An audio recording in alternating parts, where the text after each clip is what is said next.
We're back, family. We're back. Ah, you know it's your calling when you actually like squeeze time out of nowhere to do it. But yeah, hey Sydney, what's up? How's it going? Welcome back, fam. Welcome back, fam.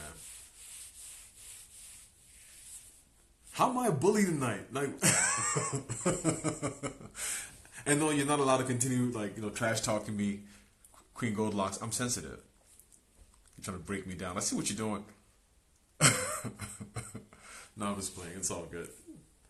Um, okay, Dee's taking her time. Dee, where you at? No, we're not. No, we're not. We're gonna be cool. We're gonna be cool. Let's see. There's the boom. And we are good. Honestly, yeah, well, you know me too well.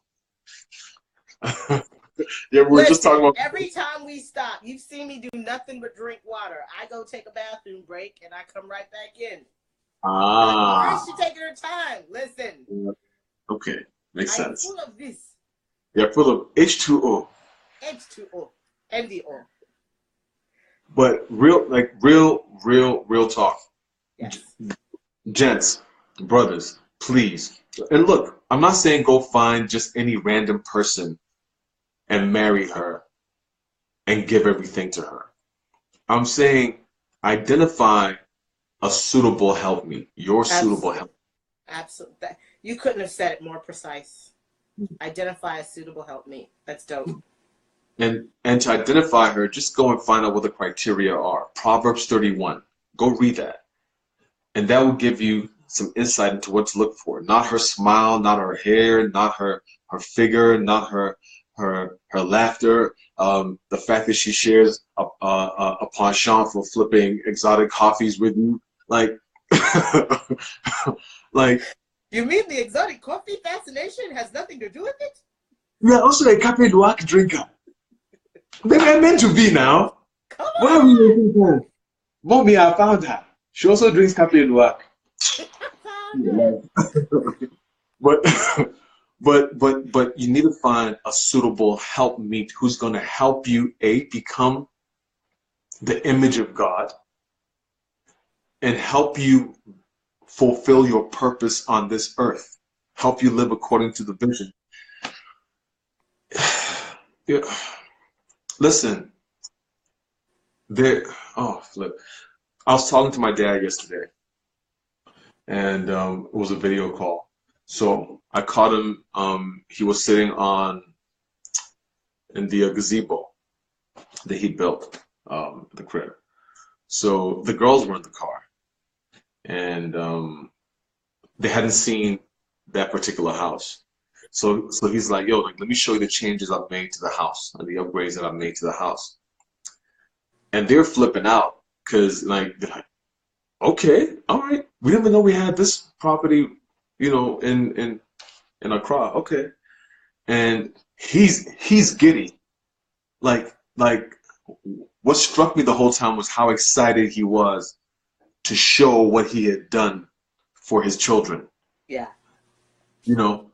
And the whole time he's doing this, I can see my daughter like looking at me out of the corner of her eye, like, "You better be excited, like this excited to be leaving stuff for us too," like, because because that's all he was saying was also like, "Yeah, that's what like leaving for my kids. That's what I'm leaving for my kids." Because I don't have a lot of time left, so I want to make sure you guys are straight. And this, and like it was so humbling. Mm-hmm. It was so humbling. Mm-hmm. So I'm just trying to drive this point home to the men that, you know, you see a lot of older men, a lot of bitter older men. These bitter older men are the ones who have done nothing for their children, nothing for their wives. And some of them will use the fact that maybe their wives cheated on them, hurt them, whatever, as an excuse for their bitterness. That's because they put their confidence in the wrong thing and the wrong person. As a man, your confidence is always supposed to be in God. If a woman comes into your life and then she decides that she can do better elsewhere, you still have God. Mm-hmm. Let her go. Cling to your God. Mm-hmm. Because through him, you're going to fulfill your purpose. Like, you're not doing this for the woman. Remember, she came to help you fulfill your purpose in him. Right. So if he's happy with you, that's all that matters. But if Right. you're bitter, that means you've been worshiping the wrong person all this time. Now, conversely, you have the men who died peacefully, knowing that they have given everything they were supposed to give Yeah. before they died. My father's going to die at peace. Yeah. I'm not even saddened at the thought of losing him because he has lived a full life. Yeah. I have seen this man make sacrifices. I have seen him push himself.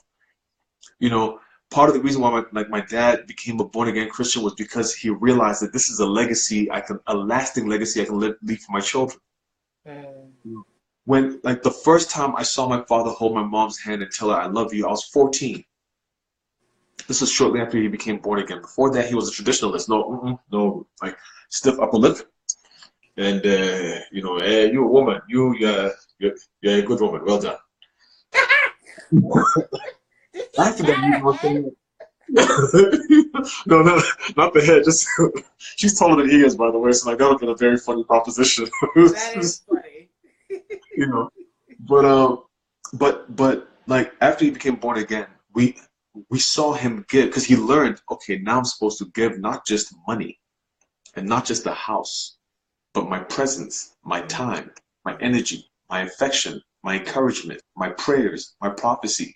And we started seeing more and more of this coming out of my father, which then shaped how we started to conduct ourselves as well. Love. So when I say this man's gonna die empty, look, he's written books, he's counseled, he's mentored, he's adopted other people's kids, and he's given. Like he's going to die empty because he's given everything. Yeah. Yeah. And some of his Well friends look at done, him, thy good and faithful servant. well done. Like there's nothing left to give. Mm-hmm. When I saw him yesterday, I was struck by how old he looks. I hadn't seen him in a while. I was struck by how old he looks and how like he looks like he's ready to go. Mm. And I'm on. It just struck me now. He's empty. He's empty. Like he's got nothing left. That's good. That's good. So he himself is saying it like I'm about to go. So this is what we should be working towards. The reason why so many of us are so stressed out and so angry and so frustrated is because we're constipated. I would also say I think that there is an unspoken level of depression in Black men because they are not fulfilling their purpose and their call, because they are not walking in purpose and calling, and because they are not giving everything that they have to give, because there has been a socialization that says if you can figure out how to get her to give to you instead of you giving to her, then you're a pimp. Like whatever it is, you're a player, you're a hustler, whatever, but it's like good for you, bro. And because men's bodies are built to work and to give, if you do not do that, there are all kinds of repercussions. I said going all the way up to cancer, but I absolutely believe that there's a ton of like low level functioning depression that a lot of our men are in because they've bought into the lies. Depression, basically is when the heart is sick. The heart is sick because you're not doing what you're supposed to be doing. You're not at ease. You're constantly under tension. You're constantly under stress. You're constantly under pressure because you have built up all these walls to contain what was supposed to be expressed. I was talking about a dam the other day. Like, a dam has sluice gates for a reason. Once the dam is filled up, you don't want the water to start flowing over the dam because it starts eroding the bricks and it starts to destroy the dam. So from time to time, you have to relieve the pressure in the dam through the sluice gates. Mm-hmm. And it's a focused, controlled dispersion. Mm-hmm. It's not an overflowing. Mm-hmm. It's not a breaking of the banks. It's control. And we need to be, this is why we're told to learn discipline and to learn self-control. A father's greatest job is teaching his son self-restraint, self-control, so that his son can go and teach his wife and guide his wife. Not force her, not control her, not make her. Because when you do that, you are now depressing her, oppressing her. And when you oppress her, there's no glory in that. There's only shame. Mm-hmm. Then you get depressed now because I'm doing everything I'm supposed to be doing, but she's not happy with me. Why? Because you are doing it the wrong way. You're operating out of ignorance. But the moment you start learning what you're supposed to be doing, then giving what you're supposed to be giving, guidance, Yeah. leadership, Yeah. direction. Yeah. Now all of a sudden, look at her flow. When she's flowing of her own volition, of her own will, she is flowing and you're just guiding the flow. Mm-hmm. She's like, I appreciate the fact that you're not constraining me or containing me. Most of us think we're guiding. We're pushing our women down. She will not shine. She cannot shine. You will depress her. Then the kids are affected. But when you give what you were supposed to give, leadership, direction, provision, protection, all these things, now you are spoken. You are unburdened. And as you give, just like a river that fills up the dam, there is a source. It's not going to stop flowing. Yeah. So stop putting yourself under pressure because God is constantly sending new things your way. You think because you're hoarding up the little he's given you, that's it. He's going to stop pushing things towards you. You better release. Give to the woman what belongs to the woman. Mm-hmm. Give your kids what belongs to the kids so he can give you more. The grace he gives you in your first year of marriage is not the same as the grace he gives you in your 10th year of marriage. Yeah. If you've been hoarding it since the first year of marriage, you will go crazy by year 5.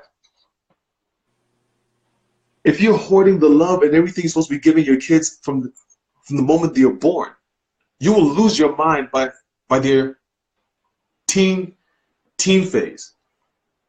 Because you've given them nothing. So they expect nothing and they won't listen to you in their teen phase. That's absolutely true. Give. Which is the interesting thing, because I think that sometimes people don't give because they don't want to be vulnerable. But it's like, and I say it all the time, on the other side of vulnerability is every single thing that you want and anything that's worth having in this life. Period. Everything. It doesn't make any sense. And I know there are other fears about, well, what's this going to mean? Or am I going to lose control now? And it's just a lot of stuff around vulnerability and control and not wanting to seem like they're out of control, etc. And there's just so many misnomers because there's so much misinformation, partly because there's a lack of really great, role models in terms of masculinity. Even with what you were just saying, with Baba, you're like, okay, you already knew what you was about to say, and then it's okay, say it, sorry, never mind, okay, I'm going to shut up. Yeah. And for the men, again, when you're in the presence of an elder, and a wise elder with that, learn to just keep quiet. Oof. Unless of course you have questions. Don't try and sound intelligent with these. Listen, intelligence does not hold a candle. Book smarts don't hold a candle to wisdom. So, like, I was trying to hit him with all these things. You'll read something and you'll be so ready to show off your book smarts, and 80-year-old walks in the room and just crushes it with one word. Cause I was like I remember this one time. Oh, I made this classic mistake. I walk in there and he's trying to give me some business advice, And then I start talking about some stuff I read. That's what I just said. I'm like, yeah, you're just so happy to, when I was just reading in the S&P 500 that,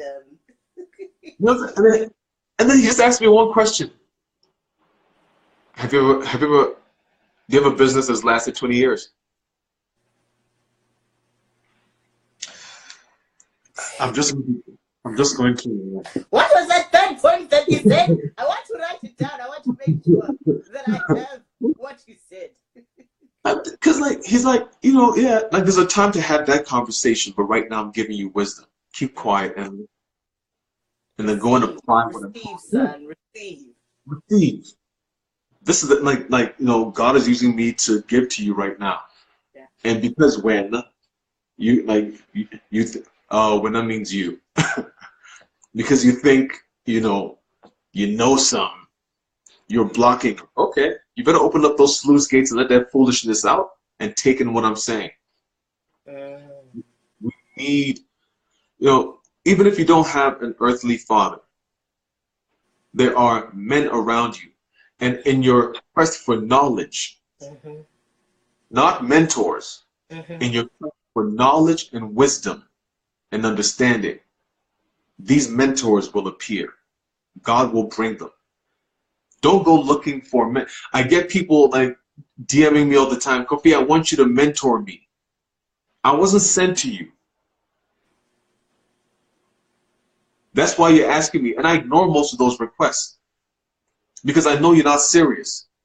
If you were serious, I would have been sent to you. I would feel, in my heart, I would know in my heart that, okay, fine, you're supposed to talk to this person, you're supposed to guide this person. And when you come across a man like that, brother, please keep quiet, listen, learn, because this is gold they're giving you. It's gold. D? Sorry. Listen, I've learned a great deal here tonight. I am very, very grateful for this conversation. I loved everything that you shared from the men. And I loved, there was just so much wisdom that was shared here tonight. So I'm super duper grateful for that. And for anybody who's joining us here, but who hasn't been with us for the whole night, we were talking about families living off of one income and how to do that and whether or not that's possible to do.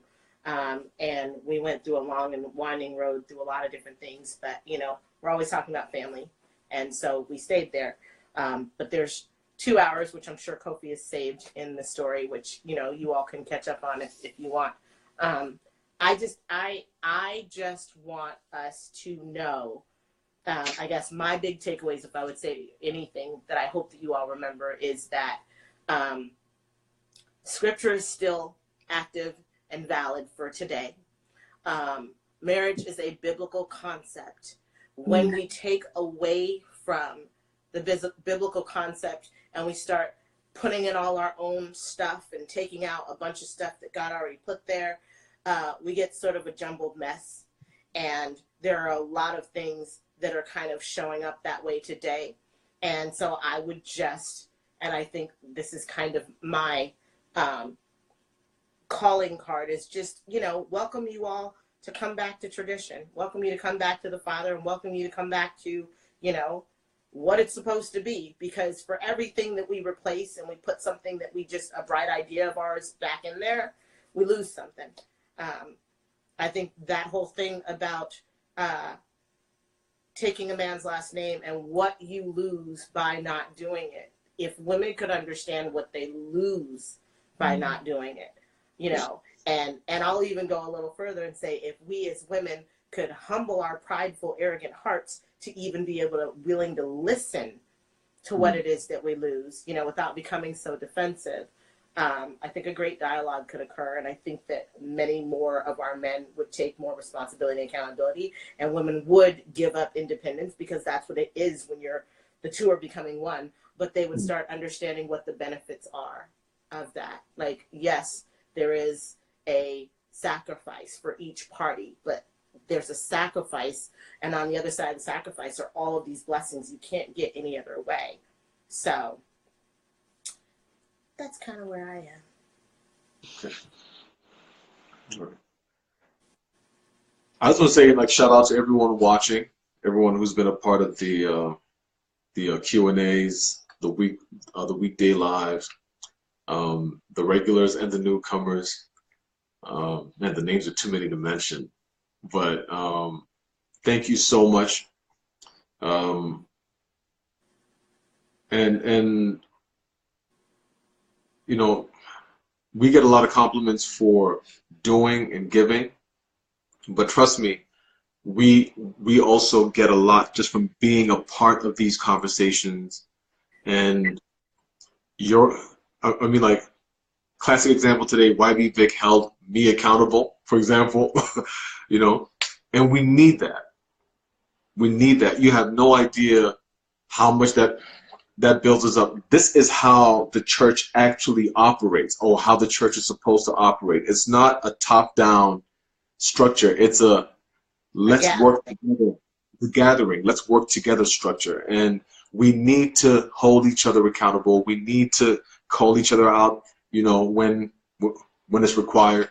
And I'm just so happy to be a part of a community like this. That's what this is. It's a family. And thank you. Thank you. Thank you for spreading the word. Thank you for sharing the videos. Thank you for you know, motivating and inspiring us to dig deeper into the word, seek more knowledge. Thanks to Danai once again for just like challenging me constantly. You guys don't understand. She's a bully anyway. I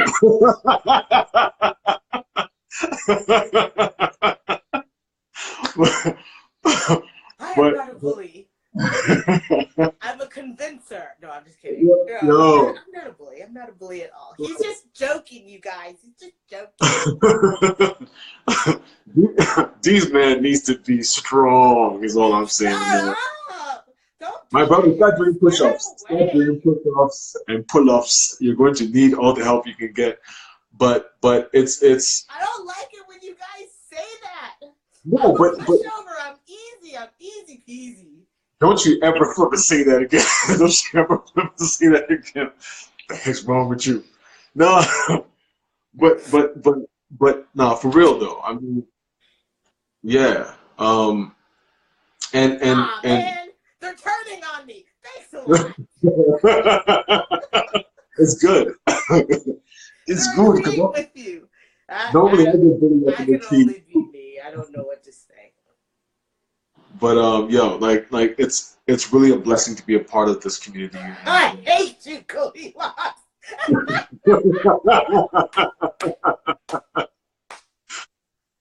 Goldilocks is just. I'm gonna get you. That's hilarious. That's so. She's just on her own platform for like like sexual coaching, like straight up. Just. Man, that's okay. You all can have your fun. That's fine. Yeah. God loves me. I love you too. Thank you. We love you too. We love you too. And yeah.